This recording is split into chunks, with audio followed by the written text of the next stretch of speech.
Hello दोस्तों, स्वागत है आपका आज के ब्लॉग में। आज के ब्लॉग की शुरुआत कर रहे हैं हम शाम के 4 बजे से और आज जा रहे हैं हम देहरादून।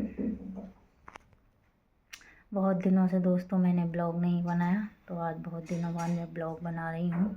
आजकल नवरात्रि चल रही है, तो इस वजह से आजकल हम कभी भजन डाल देते हैं अपने ब्लॉग में। तो आज कराते हैं हम आपको फिर से एक बार देहरादून की सैर। तो चलते हैं देहरादून।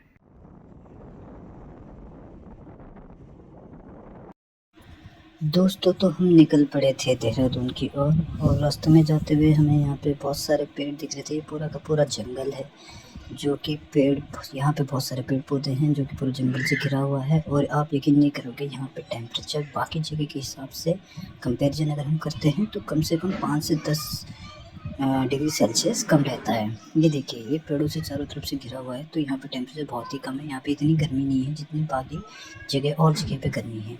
इसीलिए कहते हैं कि पेड़ पौधे बहुत ज़्यादा ज़रूरी हैं, क्योंकि ये जो ग्लोबल वार्मिंग जो आजकल जो बढ़ रही है उसे पिछले हो रही है, क्योंकि हम विकास की ओर जा रहे हैं और विनाश कर रहे हैं। ये सारे पेड़ पौधे काट के हम विनाश कर रहे हैं। और ये जो फ्लाईओवर अभी हम आप देख रहे हैं, ये फ्लाईओवर इसमें से कुछ पेड़ों को काट के ही बनाया गया है। इसके आजू बाजू आप पेड़ पौधे वगैरह देख रहे होंगे, ये भी कुछ आने वाले टाइम पे हो सकता है ये भी काट दिया जाए। और जो ठंड अभी हमें थोड़ी बहुत इनसे महसूस होती है वो नहीं होने वाली है। और ये देखिए घंटाघर, ये घंटाघर देहरादून की धड़कन है। इसे देहरादून की धड़कन कहा जाता है। ये देहरादून की पहचान है। यहाँ पे काफ़ी गर्मी थी और धूप बहुत कड़क थी, और ऊपर से हम स्कूटी में थे तो बिल्कुल डायरेक्ट धूप पड़ रही थी, जिससे मतलब ऐसा हो रहा था कि मैं तो आप लोगों से ये कहूँगा कि आप लोग घर पे बैठे रहिए। अगर बहुत ज़्यादा ज़रूरी काम है तो ही बाहर निकलिए, वरना घर पे बैठ के आप आराम से आइसक्रीम खाइए, आइसक्रीम का लुत्फ़ उठाइए, और जब धूप ढल जाए उसके बाद घर से निकलिए। अर्जेंट काम हो तो चलो वो तो निकलना पड़ता है। हमारा भी कुछ अर्जेंट काम था, बहुत ज़्यादा अर्जेंट काम था, इम्पोर्टेंट काम था, बट जो कि हो नहीं पाया तो हमने सोचा चलो घूम ही लें। हम फिर घंटाघर से पलटन मार्केट की तरफ चल दिए थे। और ये देखिए, पलटन मार्केट में जब हम गए तो वहाँ पे भी काफ़ी सारी भीड़ थी, काफ़ी क्रश था वहाँ पे। लोग शॉपिंग कर रहे थे, हमने भी सोचा हम कुछ शॉपिंग कर लें। हम भी शॉपिंग करने के लिए चल दिए, लेकिन कुछ समझ नहीं आ रहा था कि क्या करना। हम बस इधर उधर घूम रहे थे। हमने बच्चों के कपड़े देखे, अपने लिए देखे, लेकिन कुछ समझ नहीं आया। कहीं पे महंगा था, कहीं पे सस्ता था, तो समझ नहीं आ रहा था, इसलिए नहीं ले पाए, कंफ्यूज हो रही थी। और ये देखिए आप, बहुत सारे कपड़े थे जो कि यहाँ पे लगी हुई थी, सेल लगी हुई थी।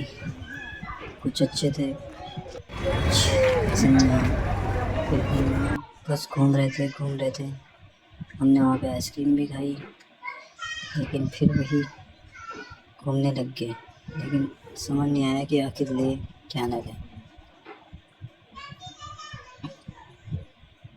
ये देखिए, काफ़ी भीड़ है यहाँ पे, और यहाँ पे हर टाइम ऐसी ही भीड़ रहती है, चाहे धूप हो, छाँव हो, सर्दी हो, गर्मी हो, बरसात हो।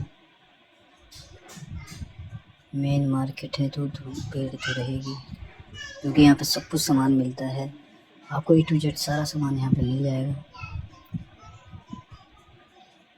आप लोगों ने देखा भी होगा, यहाँ पे आप लोग कई सामान लेके भी गए होंगे, तो आप लोगों को मेरे से ज़्यादा पता होगा। आप लोगों ने कभी ना कभी यहाँ पे आके विजिट किया होगा, आप लोग यहीं पे आके शॉपिंग करते होंगे। हम तो हमें कभी ज़रूरी काम होता तभी आते हैं, नहीं तो क्योंकि हमारे लिए तो ये काफ़ी दूर पड़ता है।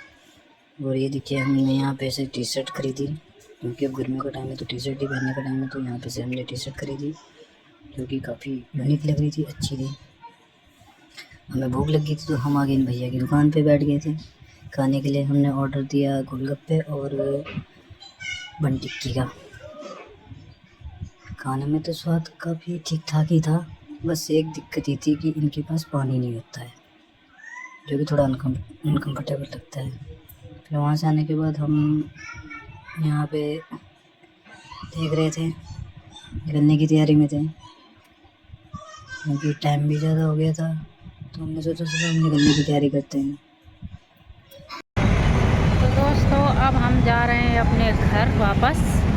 अभी हम घंटाघर में हैं और अब निकलेंगे हम यहाँ से अपने घर को।